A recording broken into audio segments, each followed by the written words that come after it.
परी उनकी बड़ी बेटी थी, लेकिन वो सारा प्यार अपने छोटे बेटे से करते थे।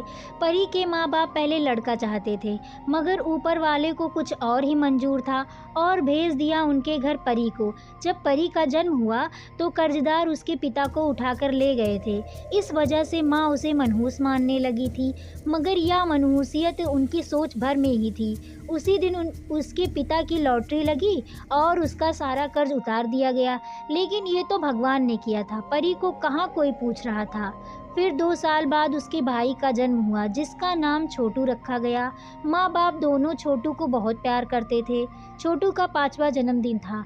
जन्मदिन की तैयारियां करते समय अचानक घर में आग लग गई। सब लोग भागकर बाहर आ गए, लेकिन छोटू और परी का कुछ पता ना था। अचानक परी घर से बाहर आती दिखी। अपने से बस थोड़े छोटे भाई को मुश्किल से वो उठा पा रही थी, लेकिन फिर भी वो उसे उठाकर बचाकर ले आई। ऐसी ही कुछ और घटनाएं हुई, लेकिन परी आज भी उनके लिए मनहूस ही थी। परी 20 साल की हो चुकी थी। एक दिन अचानक उसे तेज बुखार हुआ। उसके माँ बाप ने उसकी ज़्यादा परवाह नहीं की। पिता ने तो यहाँ तक कह दिया कि तू मर ही जाए, हमें भी तुझसे छुटकारा मिले। आज तक कभी भी अपने माँ बाप को पलटकर जवाब ना दिया था। एक सुबह परी ने आंखें ना खोली। हालत ज़्यादा खराब थी और परी बेहोश हो चुकी थी। मजबूरन उसके माँ बाप को उसे अस्पताल में दाखिल करवाना पड़ा। देखिए, बुखार कई दिनों से है, जिसकी वजह से शरीर में काफ़ी कमजोरी आ गई है और खून की भी काफ़ी कमी हो गई है। इसकी जान बचाने के लिए इसे खून देना होगा। डॉक्टर के कहे इन शब्दों से तो परी के माँ बाप चिंता में पड़ गए। फिर भी हिम्मत कर उन्होंने छोटू का खून देने का फैसला किया। इसलिए नहीं कि वो परी को बचाना चाहते थे, बल्कि इसलिए कि समाज में कोई उन पर ये इल्ज़ाम न लगाए कि बेटी को बचा नहीं सके। खून चढ़ाने से पहले उसका सैंपल जांच के लिए भेजा गया। शाम को रिपोर्ट आई। डॉक्टर ने रिपोर्ट पढ़ते हुए परी के माँ बाप से कहा, आपकी बेटी का बीमार होना आपके लिए वरदान साबित हुआ है।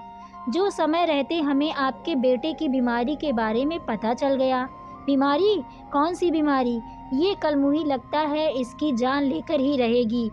डॉक्टर को टोकते हुए परी की माँ बोली। तभी डॉक्टर ने चिंता व्यक्त करते हुए कहा, अरे ये कैसी बातें कर रही हैं आप?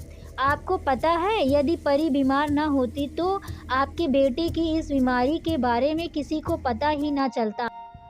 इसे हेपेटाइटिस सी है, जिसके लक्षण का पता नहीं चलता और इंसान का लीवर धीरे धीरे काम करना बंद कर देता है, जिससे इंसान की मौत हो जाती है।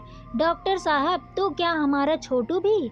छोटू के पिता ने उदास होते हुए डॉक्टर से पूछा।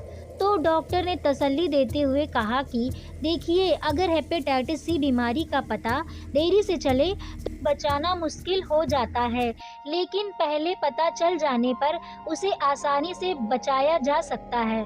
और छोटू की इस बीमारी की अभी तो शुरुआत ही है। यदि बेटी की तबीयत ना खराब होती तो शायद बेटे की इस बीमारी का पता ना चलता।